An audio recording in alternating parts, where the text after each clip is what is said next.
চা না খেয়ে আপনারা সবাই ব্ল্যাক কফি খাবেন।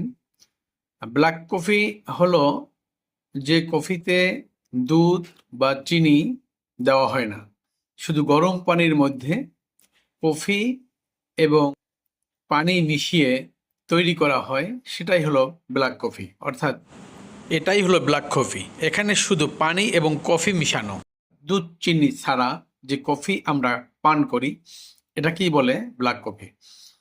ব্ল্যাক কফি অন্তত 3 থেকে 5 বার ব্ল্যাক কফি খাওয়ার নিয়ম। ব্ল্যাক কফি কেন খাবেন, কি উপকার পাবেন আপনি, এটা একটু জেনে নেওয়া আপনাদের সবার উচিত। মস্তিষ্কের কর্মক্ষমতা বৃদ্ধি পায়, অর্থাৎ মস্তিষ্ক খুব ভালো কাজ করে। হৃদরোগের ঝুঁকি কমায়, অর্থাৎ হার্ট স্ট্রোক করার ক্ষমতা অনেক অংশে কমে যায়।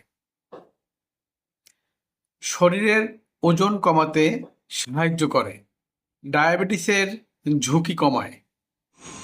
ব্ল্যাক কফি লিভার ক্যান্সার প্রতিরোধ করে, পেট পরিষ্কার রাখে, মেদ বা ভুঁড়ি কমায়। ব্ল্যাক কফিতে ক্লোরোজেনিক অ্যাসিড থাকে, যে অ্যাসিড মেদ বা ভুঁড়িকে কমিয়ে ফেলে। কারণ মেদ বা ভুঁড়ি থেকেই সমস্ত রোগের উৎপন্ন হয়, অর্থাৎ যত রোগ শরীরে উৎপত্তি হয় এই মেদ এবং ভুঁড়ি থেকে, এই চর্বি থেকে।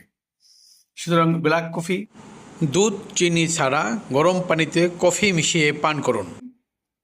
প্রতিদিন 3 থেকে 5 বার পান করেন, তাহলে আপনি সম্পূর্ণ সুস্থ থাকবেন। ধন্যবাদ।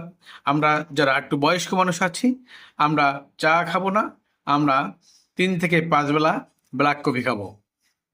তবে মনে রাখবেন, দুধ চিনি দিয়ে কখনোই কফি পান করবেন না।